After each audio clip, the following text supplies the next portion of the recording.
வணக்கம். நான் நிரோஷன். இதில் இப்போ நாங்கள் பார்க்க போகிறது இந்த சிறுதானியங்களில் மக்காச்சோளமும் மற்றது சிறுசோளம் இந்த ரெண்டுலேயும் இருக்கிற வகைகள் கொஞ்சம் இருக்குது. எங்கள்ட சீட்ஸுகள் அதுகளை பற்றி பார்ப்போம். இருக்குது எங்கள்கிட்ட 2 விதமான சோப்பு சோளம். ஒன்று பெரிய சிவப்பு கலர் குறைஞ்சது, மற்ற சிவப்பு கலர் கூடினது. அதே மாதிரி பல வர்ணங்களில் இருக்கிற சோளங்களும் இருக்குது. இது மக்காச்சோளம். ஒவ்வொன்றும் ஒவ்வொரு கலர்கள் இருக்குது. அது ஒவ்வொன்றுமே அதோட சைஸ்கள் எல்லாமே வித்தியாசம். அதோட டேஸ்ட்டுகளும் வித்தியாசம். அதே மாதிரி தான் இது இருங்கன்று சொல்லுவாங்க, காக்காச்சோளம் பண்ணுவாங்க, மற்றது சிறு சோளம் என்று பல விதமான பேர்களில் சொல்லுவாங்க. இதில் கிட்டத்தட்ட 6 வெரைட்டி வச்சுக்கோம், 6 கலர்கள், 6 வித்தியாசமான 6 கதிர்கள் வச்சுருக்கிறோம்.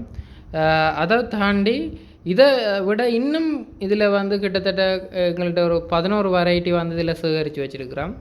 அதே மாதிரி இந்த மக்காச்சோளத்துலேயும் இன்னும் வேறு வெரைட்டிகள் நாங்கள் சேகரித்து வச்சுருக்கோம். உண்மையாகவே இதை மாதிரியான விதைகள் உங்கள்கிட்ட இருந்தால் நிறையா ஆக்கள் எங்களுக்கு சேவனுங்க இரண்டா இதுகளை தேடி பயணப்பட்டு கொண்டிருக்கிறோம். அதை விட இப்படியான இதுகளை அதன் சத்துக்கள், அதுகளின் நன்மைகள், அதுகளின் விளைச்சல் எல்லாமே இலகுவாக அதாவது ஒரு கொஞ்சம் தண்ணி கொஞ்சம் வசதியோடு கூடுதலான விளைச்சலை எடுக்கக்கூடிய பாரம்பரிய ரகங்கள் நிறைய இருக்குது ஒவ்வொரு இடங்கள்லையும். அப்படியான விதைகள் இருந்தால் எங்களுக்கு நீங்கள் சேவ் பண்ணுங்க, நாங்களும் உங்களுக்கு சேவ் பண்ணுறதுக்கு ரெடியாக இருக்கிறோம். ஒன்றாக சேர்ந்து பயணப்பட்டால் தான் இப்படியான விதைகளை காப்பாற்றலாம். நன்றி.